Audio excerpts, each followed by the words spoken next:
Eh bien, salut à tous et à toutes, ici Mezel300 pour une toute nouvelle vidéo. Alors aujourd'hui, on se trouve sur Call of Duty Modern Warfare 3, donc ça va être une MOAB, hein, donc ça va être une MOAB sur Call of Duty Modern Warfare 3 sur la map Storm en domination à laser. Donc déjà le gameplay provient du mode studio, donc je m'excuse un peu.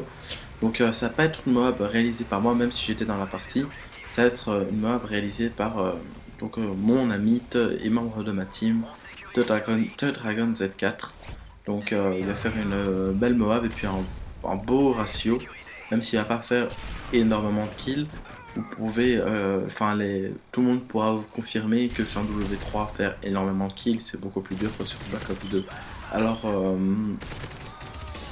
en parlant de Black Ops 2, justement, cette vidéo, bon, vous allez peut-être me dire, c'est un peu illogique, on va pas. Donc dans cette vidéo, on va faire le point, donc le bilan sur l'ensemble du jeu Black Ops 2, que ce soit la communauté ou le jeu en lui-même. On va faire le point sur Call of Duty Black Ops 2.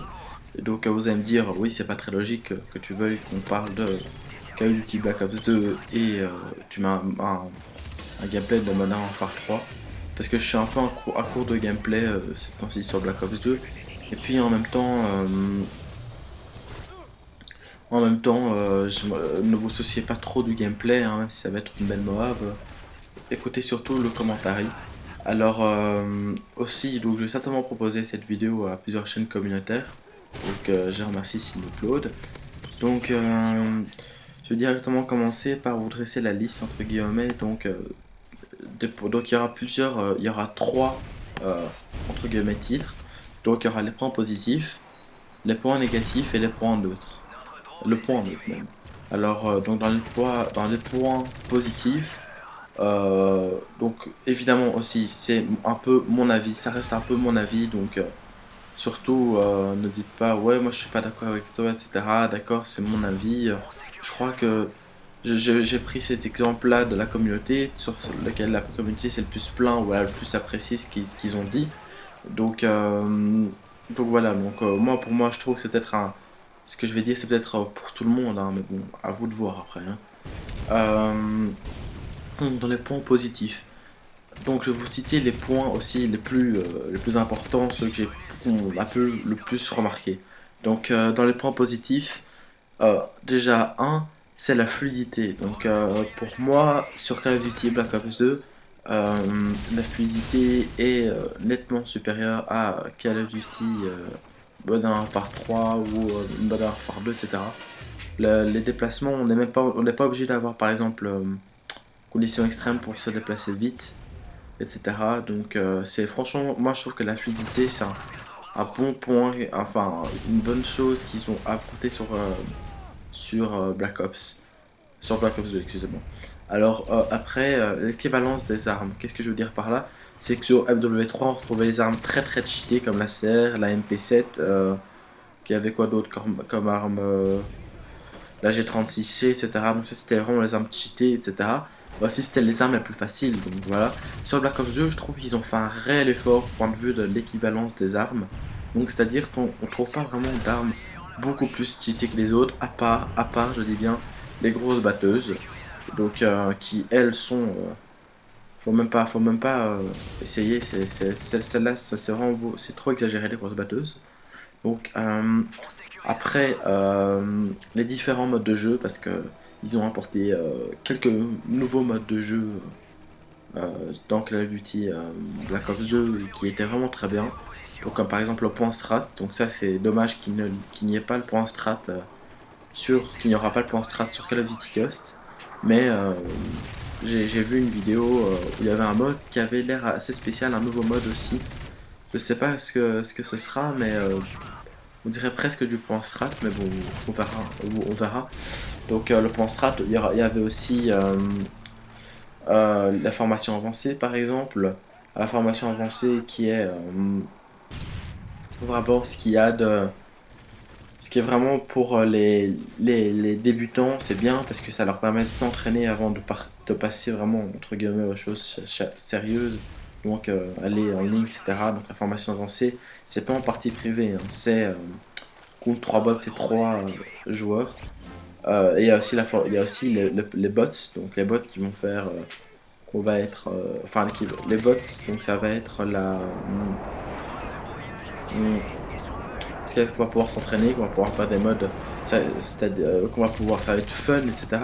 Entre guillemets, parce que moi par exemple, ça m'est arrivé de nombreuses fois d'être avec mes amis, qu'on aille contre des bots en partie privée, c'était vraiment super, c'est même meilleur que le reste, hein, faut se le dire, le contre des bots c'est vraiment super, c'est hyper drôle, etc. Euh, donc après, il y a les modes compétitifs. Donc le mode compétitif, donc qu'est-ce que j'entends par mode compétitif? C'est-à-dire la ligue et puis le fait que le jeu soit vraiment adapté pour la compétition, ce qui ne sera pas le cas de Ghost apparemment. Mais même s'il y aura une sorte de ligue, même si elle sera un peu moins bien que quand même que la ligue. En plus, ce qui est bien, c'est que ils ont fait l'approbation ligue, donc ce qui fait que quand il y a des rage kits dans une partie, et ben ils pourront plus jouer avant 5 minutes. Donc ça c'est bien en ligue. Donc le jeu qui est vraiment adapté pour la compétition, qui est vraiment bien là-dessus. C'est un très bon jeu au niveau de la compétition. Donc au passage, Moab débloqué. Euh, donc c'est un superbe jeu point de vue compétition. Donc après il y a les différents séries de points. Donc qu'est-ce que j'entends par ces différentes séries de points? On- je trouve que les séries de points sont assez variées, sont assez bien. Bon, il y en a certaines qui sont un peu trop cheatées, comme par exemple le groupe de chasse qui fait, peu importe la map, le groupe de chasse fait vraiment énormément mal. Donc, par exemple, donc le groupe de chasse, donc, mais sinon les séries points comme ce qu'ils ont mis, qui est vraiment très bien, c'est la microstation orbitale. Ça, c'est vraiment, même si pas le point, le meilleur point, enfin le point le plus positif sur Call of Duty Black Ops 2. Parce que sur MW3, c'était le drone amélioré, mais il y avait quand même la barre comme le drone qui passait pour débloquer le drone amélioré, et en plus c'était en soutien, etc. Là, la microstation orbitale, c'est pas un score strict très haut, donc ce qui fait que tout le monde, pas mal de gens peuvent essayer de l'avoir. En plus, c'est très utile, etc. Alors, autre chose, c'est le zombie, donc le zombie. C'est aussi super, donc ça faut pas l'oublier parce que la communauté sur Call of Duty, ce n'est pas que le mode en ligne. Euh, donc le zombie, alors passage la partie vient de se finir, il finit sur un 33-1. Mais vous inquiétez pas, je vais continuer la partie avec un autre gameplay, donc déjà je m'excuse si c'est la formation avancée, hein, mais bon, j'ai un très bon gameplay en MMA en formation avancée sur des tours, donc je vais peut-être le mettre. Euh, donc oui, le zombie, donc la communauté de Call of Duty Black Ops 2, ce n'est pas du tout que le multijoueur, c'est aussi le zombie, il faut surtout pas l'oublier. Beaucoup de joueurs jouent à Black Ops 2 rien que pour le zombie. Donc voilà, alors autre chose c'est qui autre chose c'est les DLC. Donc les DLC, je trouve qu'ils sont assez complets. En plus, ce qui est bien, moi je trouve que la fait de revisiter des maps de Black Ops 1, c'est vraiment bien. Je trouve ça même vraiment super bien. Les DLC étaient vraiment étaient assez convenables quand même, à part peut-être le premier DLC. Enfin, c'était le premier, donc ils vont essayer, à mon avis, de s'améliorer pour les autres. Le premier, et puis le quatrième qui n'est pas encore sorti, mais qui va sortir. Ou c'est peut-être quand vous regarderez cette vidéo, il sera déjà sorti. Ce qui est fort probable, oui, sur Xbox en tout cas. Euh, et donc voilà pour les points, les plus gros points positifs. Alors maintenant pour les points négatifs, donc c'est les bêtises et les charges électriques. Bon, ça a toujours été ça, hein, même si je trouve que j'en croise beaucoup moins sur le multi ces derniers temps. En tout cas sur PS3 c'est comme ça, je sais pas sur Xbox et sur PC, hein, mais sur PS3 il y en a beaucoup moins. Donc franchement ça c'est... Donc c'était surtout au début du jeu, c'était beaucoup trop abusé, etc. etc. Alors après, point de vue un peu plus communauté, il y a les campeurs, mais bon ça les campeurs, il y a ça sur tous les Call of Duty, hein, donc c'est pas la première fois qu'on qu'on découvre enfin, qu'il y a des campeurs. Hum, Puis il y a aussi le Rage Kit, donc le Rage Kit qui a vraiment été très important sur Call of Duty Black Ops 2, parce que enfin, pourquoi le rage kit a été mis vraiment fort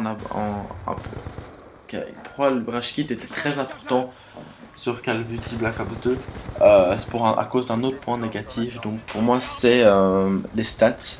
Donc qu'est-ce que j'entends par les stats? C'est que les stats de Black Ops 2 étaient beaucoup trop, comment dire, c'était la première chose en général que la communauté regardait. Par exemple sur MW3, sur MW2 je regardais jamais les stats. Donc là le ratio faisait que le jeu rendait, enfin les gens, le jeu changeait les gens à cause du ratio, parce qu'ils avaient peur de perdre peur de perdre leur ratio, peur de perdre leur score par minute, peur de perdre leur ratio de victoire, etc., etc. Donc pour moi les stats n'ont pas été très bien mis en évidence, enfin ont été trop mis en évidence sur ce Call of Duty.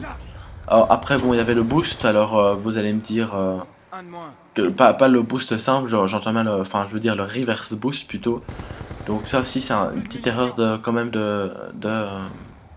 d'avoir mis le fait que c'est la personne qui lance la partie, l'accueil sur lequel on va trouver, ce sera des joueurs qui auront à peu près la même stat que la personne qui a lancé, qui était haute et qui a lancé la partie donc. Euh, et puis le plus gros point négatif, je crois que ça, personne ne peut me contester, tout le monde a toujours trouvé ça assez chiant, c'est la connexion. Alors oui, la connexion qui a été vraiment déplorable pendant ce Call of Duty Black Ops 2. Elle était assez comment dire, euh, elle était trop mauvaise en fait. Et puis les gens qui avaient une bonne connexion avaient trop d'avance sur les autres. Donc c'est pour ça qu'on espère qu'ils mettront des serveurs dédiés pour tout le monde sur Call of Duty Ghost. Mais encore, c'est pas sûr que ce sera encore mieux vu il y aura plus de lag de compensation. Donc ce sera vraiment le premier qui tire, qui tue quoi. En fait, à part si la personne joue comme un report évidemment. Mais bon, vous voyez ce que je veux dire. Puis après, les points neutres. Donc c'est les patchs. Les patchs, donc pourquoi je dis ça neutre? Parce qu'il y avait des patchs bien et des patchs peut-être un peu plus ennuyants, comme par exemple les patchs bien, le fait par exemple que les bêtises se lèvent beaucoup moins vite. Les patchs vraiment moins bien, c'est les snipers, le patch du sniper. Donc voilà, donc ça c'est pour déjà les patchs. Et puis on- la nucléaire aussi. Donc la nucléaire, je pouvais pas la placer en négatif. J'aurais pu la placer en positif, mais il manquait quand même quelque chose qu'ils auraient dû apporter à cette nucléaire. Qu'est-ce que j'entends par là? C'est que ça soit pas qu'une médaille en fait. Le fait donc la nucléaire soit à 30 déjà, ça relève le défi, donc ça c'est bien, ça franchement ça c'est ils ont fait un beau truc pour de la mettre à 30. Par contre le fait qu'on ne puisse pas débloquer l'arme, enfin qu'il n'y a pas un score caché de la nucléaire, et que la nucléaire ça soit un peu, c'est un peu moins bien. Alors voilà, donc j'ai à peu près fini de faire le bilan de toute du jeu Call of Duty Black Ops 2. Donc, on- donc voilà, donc j'ai quand même me présenter parce que je crois que le gameplay ne sera pas fini avant. Donc j'ai quand même me présenter pour le siège communautaire Maxel. Donc mon identifiant YouTube c'est MZL300, mon PSN c'est MZL300. Je suis un jeune youtubeur de 14 ans. Je fais des vidéos sur YouTube depuis quelques mois seulement, pas énormément. J'ai pas énormément d'abonnés, hein, mais j'espère en avoir plus. Donc c'est pour ça que je propose ma vidéo à plusieurs chaînes communautaires. Donc je fais du Call of Duty, je vais certainement commencer le Minecraft. Et donc voilà. Donc maintenant la vidéo est finie, donc je vous dis salut et à la prochaine pour une toute nouvelle vidéo. Salut!